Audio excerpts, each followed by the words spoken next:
All All bubble blowing babies babies will will be be beaten beaten senseless senseless by by every every able-bodied able-bodied person person in in the the bar. bar. Hey everyone, and welcome to another episode of $1 Million Media. I'm your host Max Gohos, and with me today I have another packed room. Yo, what's up? I'm Kris. Adrian again. Yeah, what's your Eamonn? Hi, I'm Joelle. Hey, it's Jan. Alright, we are going to be reviewing Book 2 of Avatar the Last Airbender in our ongoing marathon of the first series leading up to the live action show. I will say, I feel like, as I said before, this show gets progressively better each season. So I think this is my second favorite season of the three.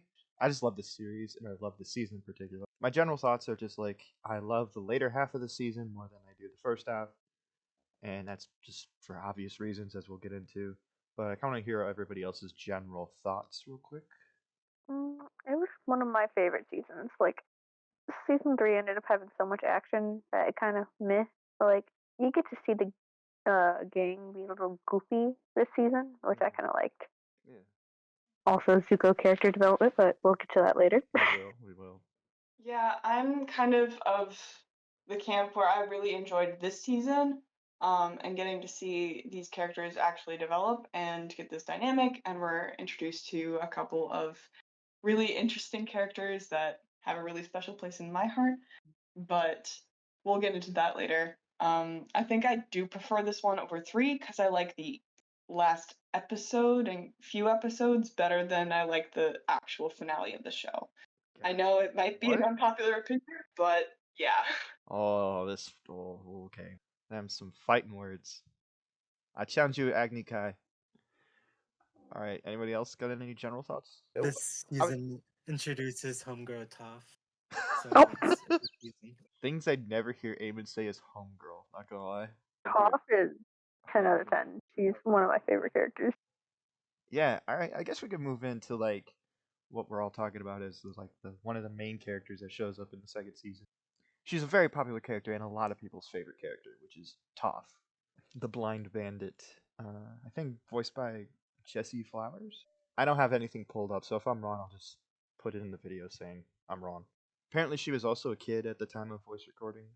She's really good for like a child voice actor. Voice actors usually get like people in their 20s or 30s trying to do like little kid voices. Tara Strong. Yeah, Tara Strong. I feel like one thing I do like about the show is that they just get kids to play kids. And you can really like hear it in the voice and like the personality. As the show grows up, the characters grow up as well, and the voices deepen a bit. But talking more about Toph, I just love her attitude towards everything. Like I love the fact that she's just like so like her name, tough. She's no nonsense, but she's also very fun. Honestly, as she gets closer to them, though, she is for the nonsense. Like, she'll prank them. Oh yeah. You gotta keep in mind, she's like a 10-year-old. Or 10, 12, one of the two. Yeah, but a 10-year-old that has like that could still kick your ass. To reiterate, Toph is blind. So I love how they have taken this kind of moment to add some diversity and kind of combat certain kinds of ableism, because her parents are kind of shown to really put her down throughout this entire season and keep seeing her as this child who can't do anything for herself and needs to be watched at all times to make sure that she doesn't hurt herself. And really, she is just another kid that is out here and wants adventure and to have fun with her friends. So I really respect that about this show. Obviously, there are some kind of points that it falls into with the whole being able to see with her feet thing, like kind of how Geordi in Star Trek is blind, but he has these special glasses that help him see other ways. Or Daredevil. Yeah, Daredevil. I think that pretty much covered it. Well, I feel like for the show, they get away with it in like she's Ain's teacher, and like they make a point to see like it's not her like her being blind is a thing that like caused these powers. Like we eventually find out you can learn this technique of like sensing the ground and everything like that. But she's just like naturally at it because of the fact that she is blind. And I kind of appreciate that. And then it's like unlike Daredevil where it's like because he's blind, his other senses had to like be boosted up. But yeah, I don't know. I just always like the character because like when she's in certain situations that like she's not touching the ground, she's not doing much. Well, she gets to be like a scared kid because like when you have your feet on the ground, I think this goes for anyone. Mm-hmm. Like when you know where you are and where you stand, Mm-hmm. you're solid. You know, you're good. Mm-hmm. But then she quite literally, when she has her feet off the ground, she's terrified. One thing that I liked and found a bit of humor, but probably a lot of people found a bit of humor, is whenever the game forgot that Toph is blind. Oh yeah, Yes. yeah.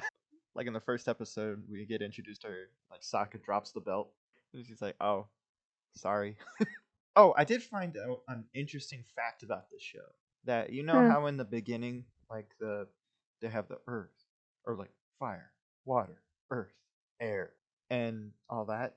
Apparently, the guy who is earthbending was originally supposed to be a part of the crew in the gang, but they felt it was a little weird that there was going to be this grown man going to be palling around with a bunch of little kids, and they thought it wasn't going to like affect. It was going to affect like the overall dynamic of everything.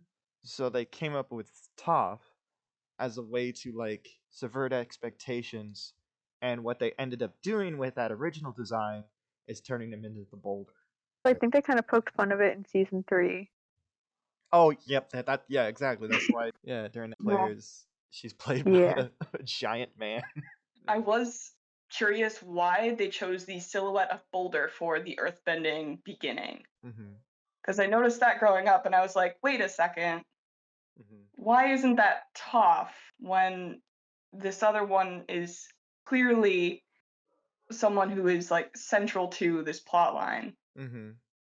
I think it's also to show like you get used to, especially like in the first season, like you all the Earthbenders that you see are mostly jacked men, and so when you get to like the arena and like okay, where are we gonna find a teacher for Aang?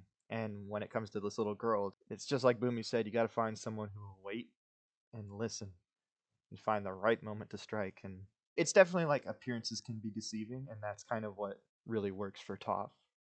The fact that this wasn't their initial idea is crazy to me because it just works so well with the overall group dynamic. Yeah, like I honestly, before you said anything, I thought she was always supposed to be a part of the show. Like I only made the connection to the Ember Island after you said that. I'm just like, damn. Say that she gets along, adds word to the group, but I think I should point out that there was a couple episodes where there was outright fighting and quarreling between, I think, between the entire group after Toph joined. Oh yeah. Well, there's two episodes that I remember that specifically go into that where it was like the one where Toph is directly teaching Aang how to earthbend and he's not understanding because earthbending and airbending are like completely different philosophies and he's just not understanding it. And the other one I can think about is the one where they're all just sleep deprived and like she just like I'm gone and just walks out and meets up with Iroh. Iroh has Iroh energy. That just makes people trust him. Yeah, because you can't have that talk with any other character. When you get like the newest lovable character talking to like everybody's favorite character, it's just fun. I think we've sung Toph's praises long enough, so I think we should kind of transition over to everyone's favorite psychopath, Azula. Yes, love the character. I just love that in a kids show they could just have a character that clearly has mental issues. We're introduced to Azula, Zuko's sister, with her ordering soldiers to fight the forces of nature to follow her command. True. I think it sets it up pretty well. Oh yeah. Yeah, because we see like even though she's a young kid, she looks a little older than she actually is in the show, in my opinion. I think that's just an animation thing, and I also think it's more a Yeah. how do I say this? Like the voice There's more actress. power. Yeah, more power, and also the voice actress is a bit older. I think her name is Yeah. Gray Giselle. Name But here. like she gets set up to be like this like domineering villain ish. Like she's still a kid though. Well, Which yeah, I mean like kind of provides some like duality with like the rest of the gang and stuff. throughout the entire first season, like Zuko's told like, oh yeah, like he's banished for a reason. You're like, why is this kid who's always like, he's clearly competent enough to at least be in charge of like a small boat of men. So you're like, okay, so if he's like the weaker of the two, what is the other one like? And immediately they just show how well when you see her and like yeah, like, what Joelle said is like yeah, the forces of nature. Even to the point where she's the one who knows how to lightning bend. Like her posse of Tylee and May, Mm-hmm. they also have their own personality flaws. Mm-hmm. They're also shown to be a lot stronger than other benders. True. Even though like her friends are non-benders. The one uses daggers and is just really good with those. May is with daggers, and then Tylee, Mhm. who the internet loves, she's just got the chi blocking, Mhm. which I've always found like a interesting thing. Like the initial show here only touches on for a bit, but I really like in Korra. I love that they expanded upon that. So, yeah, I don't know. I love her little girl group that she has. They're just terrifying. Girl gang. They literally topple a city together. So, girl gang. That is true. Yeah, they take out the Kyoshi warriors. Azula herself has this kind of fixation on perfection and control and obedience. Mm-hmm. And that ultimately becomes her unraveling because she's so used to being obeyed that when things don't go her way, it completely throws her off her groove and she just spirals. Mm-hmm. So I think that it's very interesting to watch how her narcissistic tendencies actually become the very thing that takes her down. Mm-hmm. I feel like that her group is a good mirror to Katara and Aang, and showing how strong Katara's relationship with her group is. Mm-hmm. How the structure is ultimately weak for Mm-hmm. Azula's. Well, yeah, it's not even like a true friendship. It's just like a manipulation and abuse of power because, like, at least with Ty Lee, because like Ty Lee was just like, I'm just gonna join the circus. I'm happy here. And then she's like, hey, light that net on fire. Yeah, Yeah. oh, exactly. Uh-huh. And May was manipulated into it emotionally Yep. because of her ties to Zuko. The fact that like her family wasn't like treating her with respect. Mm-hmm. Yeah, And so because she she was had a the oldest, but strong she was a daughter. Mm-hmm. I also find it funny that in any culture, you always get emo girls. Wait, is she emo or goth more? I think punk Yep. is more accurate because Yeah, her a fixation isn't dagger. really on death. Her fixation is more upon apathy for most things. Mm-hmm. So it kind of rides the line between emo and punk, Okay. in my opinion. I apologize for assuming. It's okay. Emo is eternal, and we all get it. Hell yeah. But I kind of touched on the like the cultural aspects in a bit. Yen, I know that you love talking about like Asian cultures as a whole. So I kind of wanted to like as we move into like talking about Bossing Say, I kind of wanted to ask you like the cultural influences of the show in particular that you recognize. Is it because I'm Asian? Yes, and the fact that you multiple times come on the show to talk That about quick. like Asian history and culture, as seen here in the martial arts episode. So I got you there. Do you have any like interesting insights on the like the cultural aspects or anything that you want to talk about? For now, no. If it comes up later, All I'll right. let you know. Okay. Unless someone else wants to start, go ahead. Well, I was just gonna talk about like Bossing Say because like as like I feel like this season's broken up into like pre Bossing Say stuff and post Bossing Say stuff or during Bossing Say. Leading up to this, we have a couple episodes where it's just like we're really testing the group's dynamic, and I think the one thing that really tests the group's dynamic is when Appa gets like captured, which for a kids show just that's traumatizing. Like, hey, your pet could get kidnapped at any moment. Your friends won't be able to do a thing about it. The pet will go through trauma and abuse. Damn. I mean, going off of that, they might even eat the pet. I mean, that's probably what Aang might have been thinking. True. No death in general, but we'll go straight to eating. Well, I mean, like, it is a bison, and those aren't historically, like, the most well-treated animal. Well, it's also a rare flying bison. That don't matter. Exactly, makes it taste better. Meat is meat. Don't quote me on that. Okay, this is a little bit of a deep dive, but the Dai Li we come across in Ba Sing Se, they're basically the secret police, and they have these really cool, basically earth gloves that they can like shoot at people. And I just caught like a frame online where they're actually doing like the karate tiger claw strike, which I thought was very interesting and very clear nod towards the type of martial art that earthbending is taken from, at least from what I've seen. The martial art earthbending's based off is one called Hungar. If you want to see some examples in like other pieces of media, one of the masters in Kung Fu Hustle, the guy from the who has the rings on his wrists, he uses Hungar, and also Wen Wu and Shun Chi, he uses Hungar as well. Thank you for bringing that up.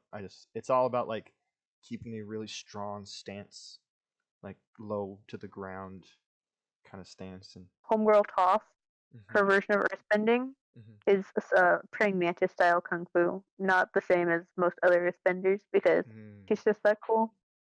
I just think that it's very interesting connecting the types of bending to their kind of real world counterparts in martial arts. Yeah, no, I think there's a bunch of like behind the scenes videos that like if you buy any of the Blu-rays or DVDs, you'll see that like the animators would bring in martial artists and have them do moves, and then they would just pretty much frame by frame draw what they recorded and put it into the episodes. I mean, later down the line when it gets like really extreme with the stuff that they're doing, it's more like the animators just going buck wild, but for the most part, always trying to bring the influence back to traditional martial arts, which I believe the new live action show is doing too. Like they're keeping it very traditional to the original martial arts. One other episode I think we should probably talk about that has always been my favorite, and I'm just really happy that they put this episode in this season, was Zuko alone. Yes. Him and Iroh had a falling out because like he's like, well, they're on the run. They don't have any of their resources. They're enemies to their own state. Yeah. Yeah. And I know that he's just walking, or he's on an ostrich. Yeah. Runs into a small Earth Kingdom village where he just assumes the identity is a wandering traveler. Meets this kid, very unimportant. I think it's a little important, but okay. Slightly. I'll get there. So he's just chilling in the village. We have the kid who I would say befriend. And we just see Zuko alone, which is very new to him because he's always used to having people around him, fending for himself. And we see his own kind of justice in this way, and also his own development as a character, defending the villagers from the soldiers of that village, and gets into one of my favorite parts is when he reveals himself as a firebender. Oh, it's such a great moment. Yeah. It's an amazing work of art during that just few minutes. We see him claim himself as a prince of the Fire Nation. And then a random villager shouts, no, no, he's been forsaken. He has been abandoned. He's no prince. One random guy knows and takes this opportunity to expose him. That guy has been saving that piece of knowledge for so long, and he found the right moment to use it. Yeah, he's been in that village for how long with a very noticeable scar, and you don't say anything? Yeah. No, I love this episode for two reasons. One, I love getting to see more of Zuko's backstory, like him as a little boy, in that he was just like a nice kid, a genuinely nice kid. Yeah, and from there we like see the contrast from Azula later on, and you start to get where they got their personalities from. And I also love the little message in this show about like this episode in particular about like yes, it's important to always remember who you are and to be yourself, but like yes, some people are not always going to like that, but it's always important to still be yourself, which I think is a very strong message for a children's show and to tell them Very. like, hey, even though people may People not are gonna like hate. yeah, people are gonna hate you for who you are, but still remember who you are, which I Yeah, give. kind of leads up to like my point saying I'll get back to it. Mm-hmm. Like soon as Zuko liberates the soldiers in a way, he tries to return what was it, a knife? Yeah. Yeah, he tried to return the knife, but then the kid said, "No, I hate you." Mm-hmm. After saving his life and teaching him how to use his dual swords. Yeah. Little So brat. that's why I said somewhat. Little brat. But no, I love this episode. I love the fact that like you just get this like I would say like I know it's not inspired by old fashioned westerns because like the spaghetti westerns are influenced by like original samurai films, so it's all this like circular like points of inspiration. But I just love Yeah, that there's like this wandering like warrior episode, like a Ronin kind of thing yeah, in this the episode. very it's like those type of episodes in general build a lot of character because now you just focus on the one character, especially outside of his comfort zone. Yeah, and then yeah, later down the line with the character, you see a bunch of interesting things as well, like I because I was just want I just want to pull one small thing that was my favorite part uh huh, of that episode was him firebending with swords. that is true. They don't do that much, but when they do, Yeah, it's awesome. It's also interesting to like for like a TV show, like a kid show in particular, like a family show, I should say. Like, yeah, one of our characters just has straight up has swords because like I know like Sokka has a boomerang and a club. I don't know if like I don't know like how much those hook swords have an edge to them, but they do have those stabby points at the handles. they're old Because school. when I think of swords like that, I think of either Southeast Asian or maybe of Indian Mm, origin, okay. somewhere from there. But I'm not too familiar with martial arts from there. Jan, do you have anything? It says here hook swords are from Song Dynasty, China. Damn, I'm an idiot then. It was basically throughout all of China. So Okay. Thank you. Yeah, I don't know. It's interesting whenever like characters actually have weapons because I don't know. Just in family entertainment, like I always go back to like in one of the Ninja Turtles movies, they never had any of the Ninja Turtles using any of their weapons because they didn't want kids to like hit other kids with swords or sticks or nunchucks. So just to see a show say like, oh yeah, swords are cool. I was like, I hell mean, yeah. there's other series that uses swords that kids could have watched. I know, but this was the better one. I know there's Avatar Day and then the library that both Oh had a yeah. couple of things that would be nice to talk about. I love the library. It's also really We get to important. see. Yes, it's very important. It progresses the story a lot. Uh huh. Notice the episode where Appa gets kidnapped, we see this connection and guilt that Toph deals with in trying to save the three of them that are still in the library Mhm. versus saving Appa. Mhm. She is left with kind of a very fuzzy look at everything because they're out in the desert and on sand, so she Mhm. can't really see very well. Mhm. And personally, it hit home a little bit for me because she had this very deep and obvious attachment to Appa. Mhm. And Appa is something that she had basically just met this bison, Mhm. and it separated her from her method of seeing. Mm. So she basically gave up her sight whenever they were flying places. Hmm. And she trusted Appa that much and loved him that much. And then immediately when Aang comes out, he's just like, you didn't even try to save him. You don't care about him. And that tore me apart as a kid. Damn. I never put that connection together yet. She doesn't see when they're on Appa. Damn. I'm kind of heartbroken again. Oh. Cause like yeah, Aang. I love seeing angry Aang personally. Cause it's just like nice to like. It's interesting to like take this happy-go-lucky kid and just like see how far we can like take him to his boiling point. And just him like going off on those sand vendors was awesome.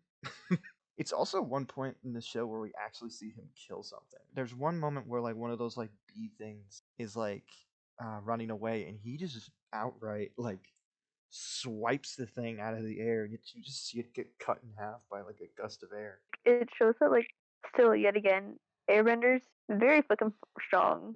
There's a reason why they chose to be pacifists and nomads. They're dangerous. Like, people don't realize that anymore because, one, they were known for being peaceful, and two, no one's seen one for 100 years.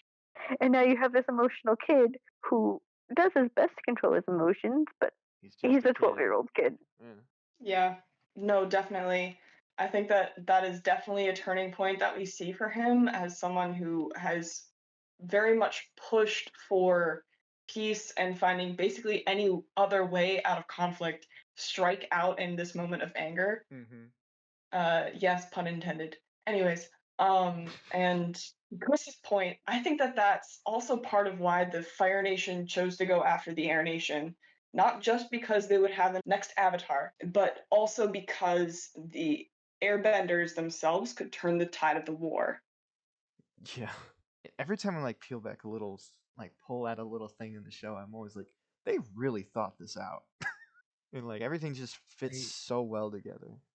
Even liked how the smaller parts of this episode where I guess I really empathize with the professor and the owl trying to preserve knowledge and gain knowledge, but being burned, I guess pun intended, by some Fire Nation trying taking secrets and destroying other secrets to try to win a war and just being fed up with humanity. Yeah, I love the spirit in this. So logical and reached its breaking point and was just finally like, no, I'm done. You guys, you can't have nice things. This is why. Sorry. And yeah, it's true. Like they straight up lied to him. Like, oh yeah, we're using your knowledge for war, and he's like, of course you are. It's just what you guys do. But I also like that, like going back to like real world connections and just straight up destroying history for military power, or like, I mean, we already talked about the elimination of an entire race of people with fire actually, and now just going to book burning. It's just like they're there. It's not like we're grasping at straws. They are there. These are things you can look at. Yeah. There were still isn't bad to say, so I can touch on it later, but the daily being like the SS. Yeah. Well, I know. I know I'm bringing like talking about two different factions of people, but I'm just talking about like the idea of like book burning and stuff like that is like it's like a known thing throughout history, and especially in recent times. There was a huge book burning in ancient China too, wasn't there? I can't remember what year that was. Sorry. Gonna have to go to the Wikipedia for this. I have a specific example of a great power, like the Fire Nation, doing that to the Air Nation, sort of like Chinese invasions of Vietnam during the Ming Dynasty. They forced the soldiers to burn as many Vietnamese books as they could. So it's kind of like the same thing. Also, that whole like trying to kill the airbender stuff. I don't know why, but it reminds me of communist China invasions of Tibet and like trying to oust the Dalai Lama. Topical reference, but yeah, you're not wrong. Oh, I'm thinking of the one in 213 BCE, when a bunch of the classic works were burned, except for the philosophy of legalism. Are you talking about when like Sir Huangdi went on like a mad power trip and like just destroyed a bunch of stuff? Yes. Okay, I vaguely know what you're talking about. I remember Professor trying to get me to learn that stuff. Also, the destruction of the library, it just brings back like also like the Library of Alexandria. Like that was known to be a huge thing, especially because it was in Egypt. Like I know it's just sand and sand, but It's a fair connection. Egypt was such a trading hub, and so Alexandria was like at the heart of it. So they had like everything from everywhere in that library, and same with the library in Avatar. So it's just like, oh, it's like their own Alexandria. You're making me sad now. Thanks. I'm sorry. Yeah, it's not like this episode also involves animal cat kidnapping. But, you know, just a very cheerful episode all around. You know what cheers me up? Political intrigue. Let's talk about Bossing Say. Nothing bad happens. Not at all. Yeah, nothing happens. just a really nice city with really nice people. Great, Yeah, like no Bosco. bad things happen in Bossing. It's got fucking Bosco the bear. Boxing Say is like Fahrenheit 451 ancient China edition. Like the women being just like on this perpetual like not drugged up state, but like state of like everything's fine. And like in the book, like the main character's wife is definitely like a little. She's constantly taking pills and stuff to like make herself numb to it all and not ignorant to everything in the world. We have the tour guide Julie. Mm-hmm. Brainwashing and indoctrination in this entire series is just so well done because we see it in varying degrees and methods. Like it is so blatant in Bossing Say, but then like there's also that kind of indoctrination in the Fire Nation kids. Oh yeah. How it really stuck in Azula and like made her really kind of revel in this harm that she's causing basically everyone around her. And then Zuko, who's just trying to fit into this mold, but it's just not working for him. No, yeah. I mean, it like the brainwashing from like a political perspective of like a fascist state, like telling people like these are the enemy, you respect your leaders. But I feel like in comparison to like the Bossing Say in particular is like the people in Bossing Say are mostly just refugees, from what I understand, or at least like the it's kind of like almost compared to like Attack on Titan. There's like multiple different levels. So then when you get to the center, is like the more upper class people, but like towards the edges, you get more of the like refugees and people coming in from different parts of the Earth Kingdom and just trying to like find a better home behind the walls.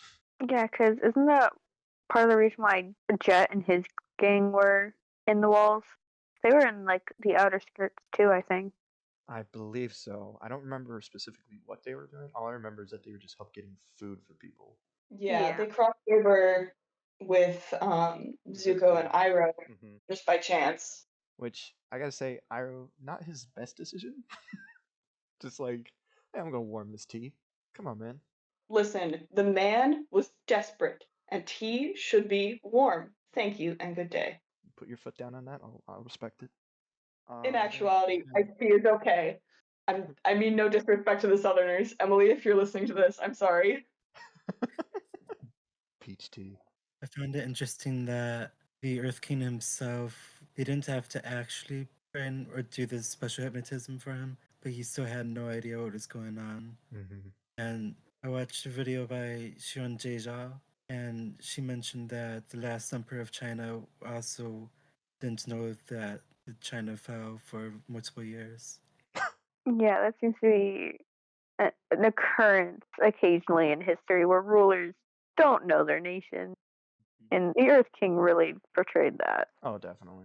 Ultimately, not a bad guy. He's just really ignorant to everything. I forgot the name of that one guy who was in charge of the Dai Li. All I know is he's voiced by Clancy Brown, aka Mr. Krabs. That's all I remember of that character. But I love. I think I kind of want to talk about more of the nice aspects of Bossing Say real quick. In that, like this season does what I love personally that a lot of TV shows don't really do, and that's like we're just gonna have an episode which is like short little vignettes, like an anthology episode. Like I don't know, I'm a big fan of like the old Twilight Zone, so I like seeing like small short stories. They don't overstay their welcome. They're not boring or pointless. Maybe a couple stories aren't like all that interesting or poignant, but I love the Tales of Bossing Say episode. It's like a cool oasis on a hot summer day. With all the trauma and drama and the surrounding episodes. Yeah, you really see like all these characters who have fought so hard to get to this place just have a moment to relax.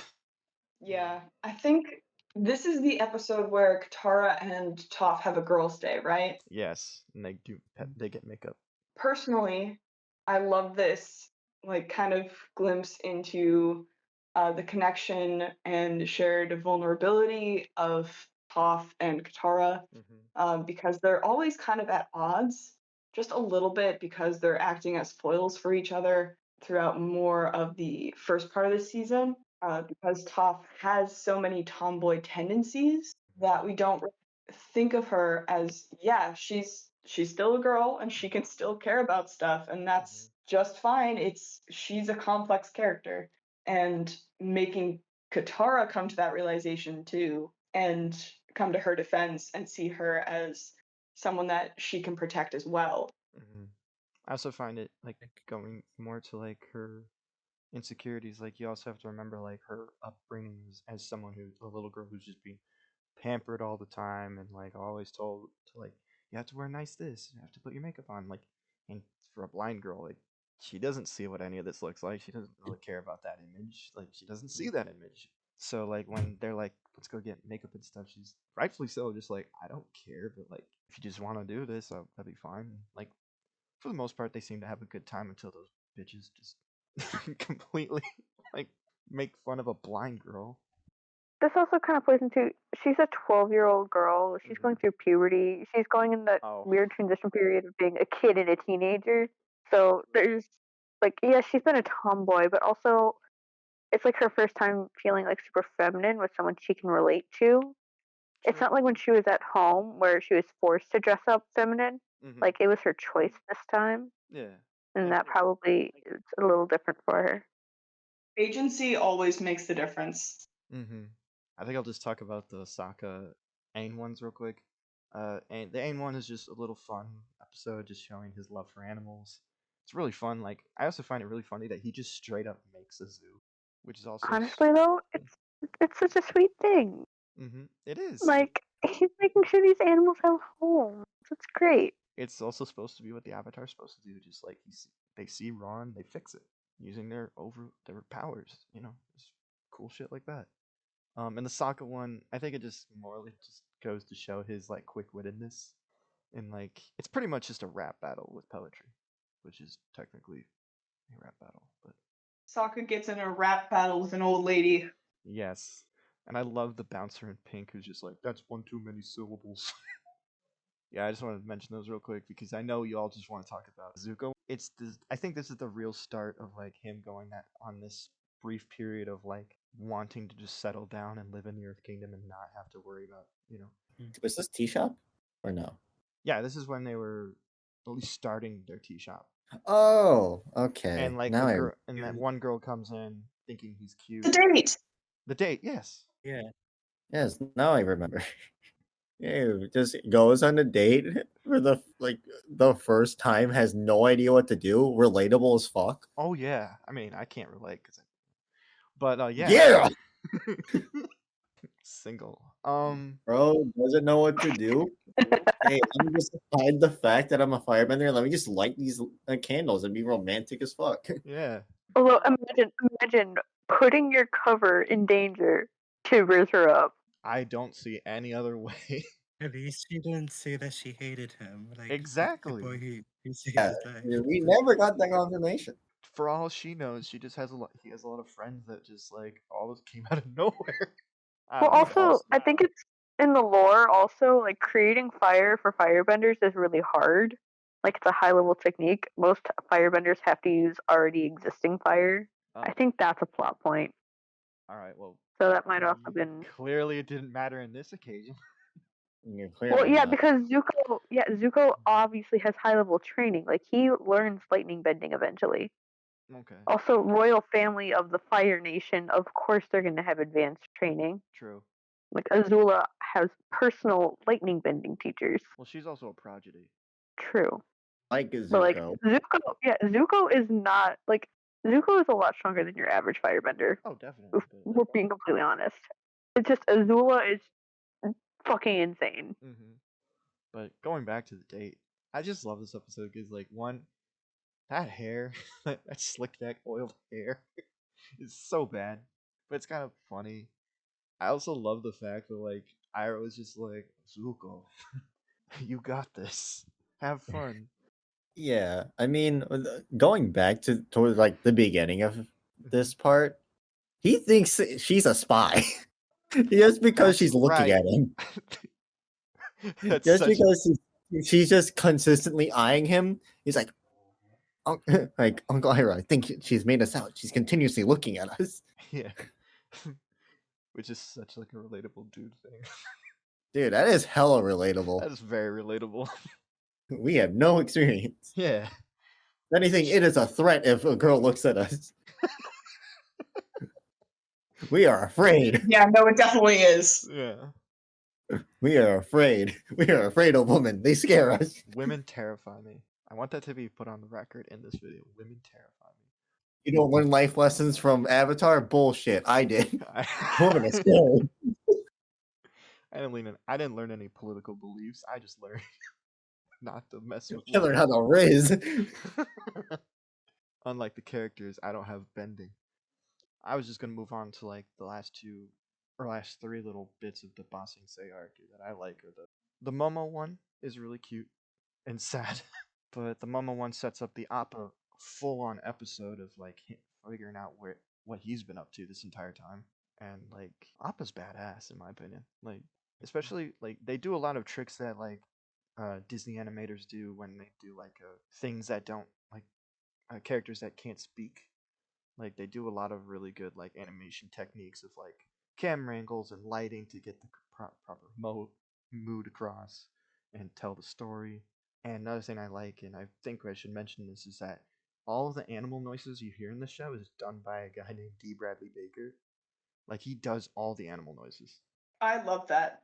Just one guy going for it. He does the what is it like? He does all the animals. And for us, you Star Wars nerds out there, he's also every single clone trooper in the Clone Wars TV show and Bad Batch. He's a very talented voice actor. Like he can make clones sound different just by different inflections, and he's a great actor. I think I just had to mention him because yeah, he plays Appa, and he also plays a character in Korra that's pretty significant. But yeah, I just wanted to mention him real quick, and he really like brought it in this episode in particular. But all right, I know everybody wants to talk about it, so Joelle, do you want to talk about the Iroh bit? Okay, so I should not be the one talking about this, Max. Are you Yes, you kidding me? should. Yes, you should. Basically, we're following Iroh around as he goes and he touches other people's lives around the city and makes their days a little bit better. And then at the very end of the episode, it is him up on a hill honoring the death of his son Mm-hmm. and sings this song, and any Avatar fan automatically recognizes it. Mm-hmm. And yeah, it gets a reaction. The one thing that's a negative in this entire thing, and it doesn't have to do with anything about that short in particular. It's just the placement in the episode that I don't like. Really? It's like the second short. Okay, that's fair. Like personally, the reason why these Aang and the Sokka ones don't work for me that well is because they come after that one, or I believe or a lot of the shorts come after that one. And you're just like, I'm still crying from Iroh. Yeah, if I had been them, I would have put Iroh's at the very end I for the would most too. emotional impact because you have the characters going throughout their days and you're seeing it. And you see Iroh going about his day, but in reality, it's a really fucking sad day for him. And it's like, oof, oof. Yeah, we get a lot of discussions about grief and how to move on from this kids show. Yeah, two Um, little details that always break my heart about this episode is one, he is like he directly says like we're in Bossing Say, like the place that we tried to take over. This is where you died. It's years on now, is like, and he's no longer there, and like it's sad to think like oh yeah, like he's just trying to enjoy life and help these people out, but like yeah, like this is where he tried to conquer this place back when he was still like all Fire Nation. And the other sad detail and note that I should say is this is the episode where they honor the late great Mako, who was the voice actor for Iroh up to this point in the season, or at least in the first two seasons. So when the episode ends, it says in memory of Mako. That was them like, okay, yeah, this is us saying goodbye to our friend. no, you're good. And then the naming for Korra, and they bring back one of the main characters is named Mako, and Yeah. I love that. Yeah, Mako was a great voice actor, great actor in general. He was also a Splinter at one point in TMNT. Sad to see him go, but he lived a long life, to say the least. He was pretty old when he was doing this, but man, did he bring a lot to this character of Hyro. like just bringing this really calm demeanor to this person who could just kick your ass in any minute. And in this episode, like he manages to like sing and cry and still act at the same time behind a voice booth, and you can hear it in the voice, and like it's genuinely good acting. Something that Joe said about the beginning of the short reminded me of an article I read about an Italian mind developer. That even though he's helping out people in the town or helping out little ways, it's probably not going to make up for all the damage he's done by being a general in a war. I mean, you're right, Yeah, I mean, but yeah, hate watching this is Iroh's penance. yeah, but yeah, I mean, it gets redeemed in the end, or at least in the next season, regarding Bossing Say, I'd say. But it's yeah, Eamon. Wow, that's a really dark thing to think about. Yeah. Also, with the song, I should point out, it does really show like the mentality of like that the Fire Nation's just so natural to like have sons go off to war and die. Yeah, this nation and culture revolving around honor through military service and violence. Yeah. Okay. Well, we talked about this enough. We're all sad. It's all depressing now. I'll say this: like leading up to the finale episode, always was a bit messy to me because then we've been staying in Bossing Say for such a long time that like all of a sudden, like the second to third episode, to the last episodes, the characters just start taking wild like turns. Like, oh, they're over here now. Now they're over here. Anne's going to the Guru. Sokka is going off to the Water Tribe soldiers. Toph gets kidnapped, and then ultimately to just somewhat come together in the end. It's a bit messy in my opinion, but I feel like it does when it eventually gets there to Katara and Sokka in the cave, and then the fight between Azula and Zuko versus Aang and Katara. Like I think that's all great, but just getting up there is always was always messy to me, and like was always this weird gray area in my opinion. I personally liked it as kind of a contrast to season one's finale, where Katara kind of starts to feel sympathetic a little bit towards Zuko Mm-hmm. in like some kind of way, and then we see that crumble a little bit, and then this one she gets a second crack at that and does not hesitate. Oh yeah, no, I what you said there, I like. That was my favorite part of this genuine finale. What I'm saying is just like the story structure and the plot getting up to those moments was always a bit messy for me, and always was just like whenever I do like rewatches, I always get to the finale because I'm always just like it just feels weird how sudden each of the characters just drop their things and go off into their own thing. I know that's important for the characters, but it just felt really sudden in a story sense. I think I can respect that opinion. It's just my opinion. I just Mhm. don't like it when there's really not contrived, but like weird, like writing, like loopholes you have to get through to get the characters separated for no reason. I think the biggest one for me was just like Aang and the Guru, which I'll say I like that they managed to simplify Eastern philosophy to a point that a kid show can understand it and do it pretty damn well.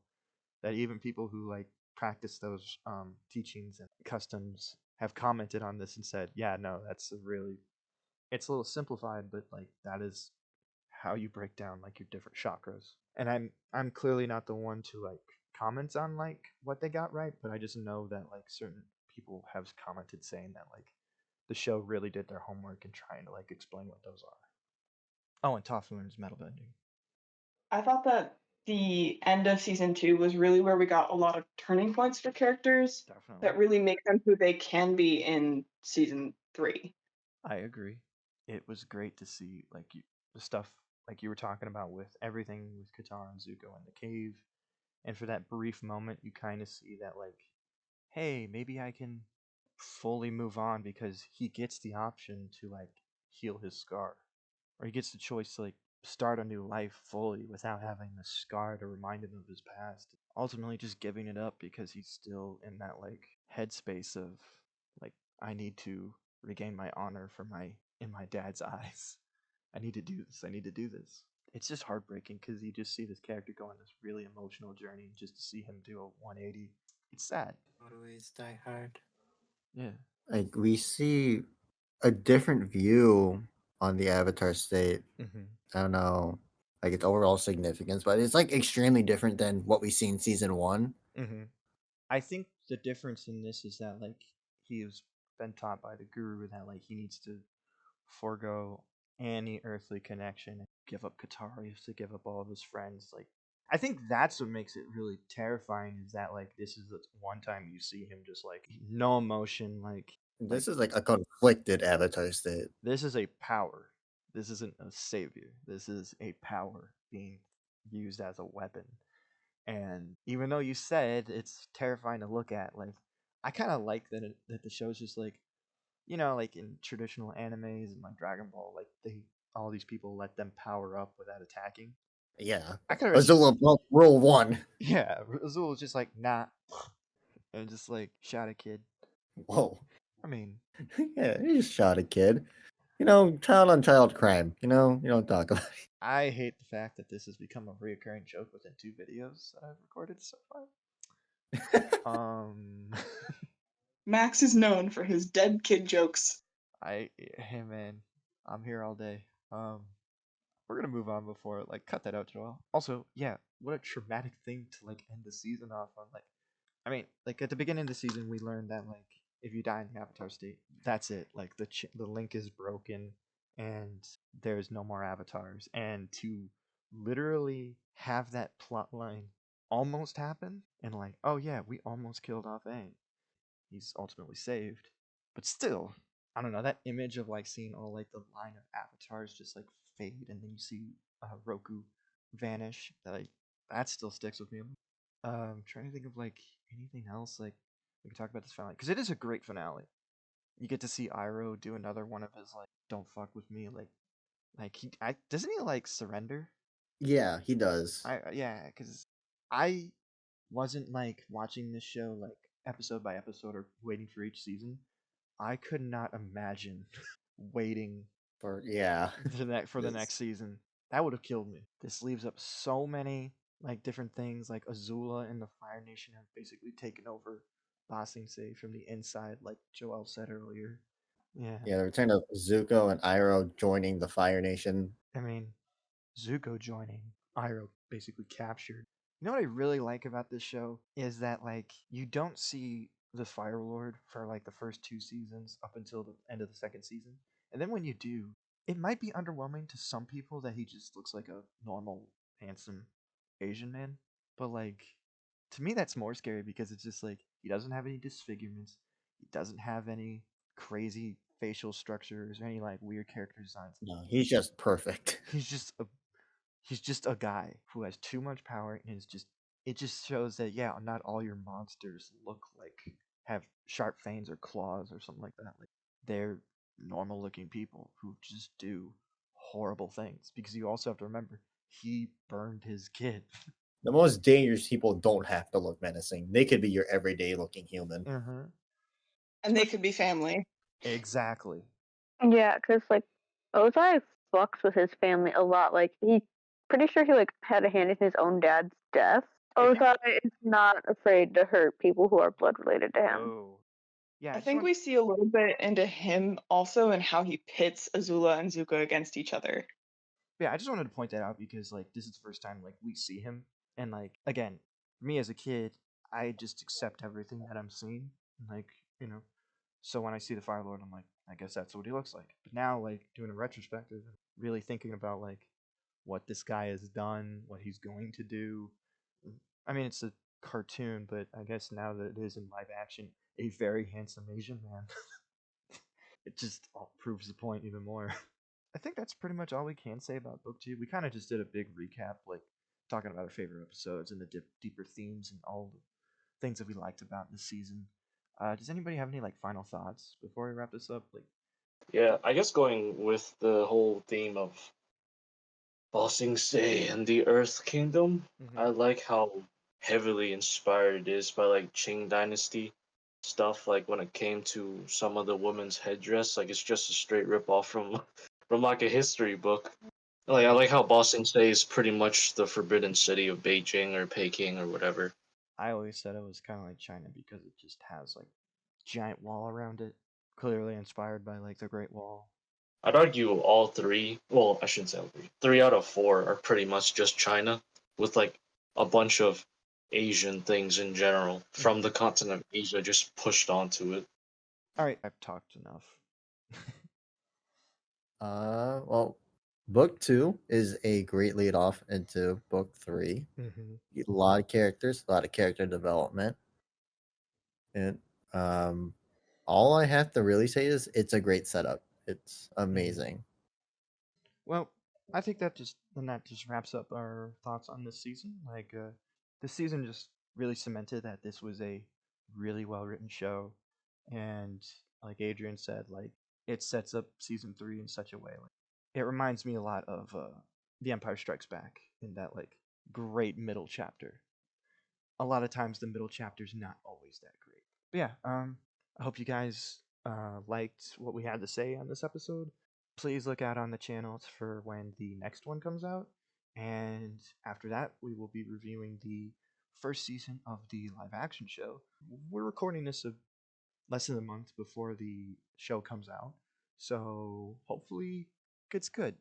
I'm more optimistic when it comes to things, especially when like I can clearly see that from what I've seen in the trailers that I've reacted to so far, which by the way, watch here. I really like what I'm seeing and I can't wait to talk and see more of what the show may do. Make sure you like, subscribe, and turn on that notification bell for the next book 3 video. And when we upload the live action review, make sure you turn on those notifications. And why not share? You know, if you like it and you think other people like it, share it. Also, subscribe to the Patreon. We clearly like that. Put some money so we can do more things. Also, unedited videos.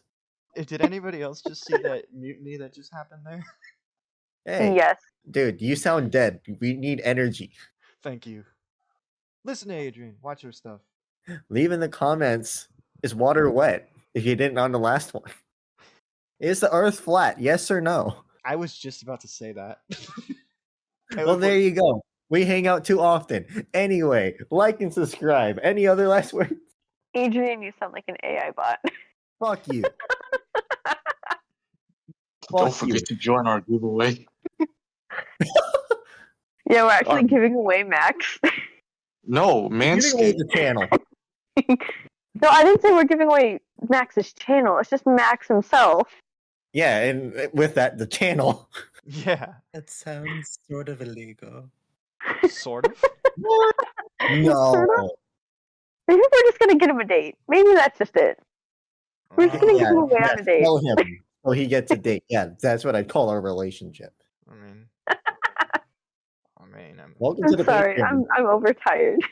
we all are. Thanks you, Adrian, for like taking up the slack. Dude, hey, this was a late episode recording. We're all kind of dead, except for me somehow.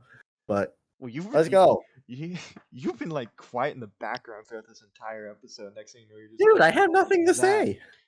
Well, yeah, thank you. You guys were hitting every point. No. Why do I need to talk? Once we're done recording, I'll tell you I'll tell you what happened during the me talking. And something happened to like my jaw where it just like where I literally had a lag in real life. Like my jaw just went like to the side really quick. And I kind of like couldn't speak for a second. I was like, of all the times that this is happening, this is not the right time. So I really appreciate you just taking it over there because yeah, like we're done here. Like all I gotta say is See the video. yeah, have a good day. Bye. Did you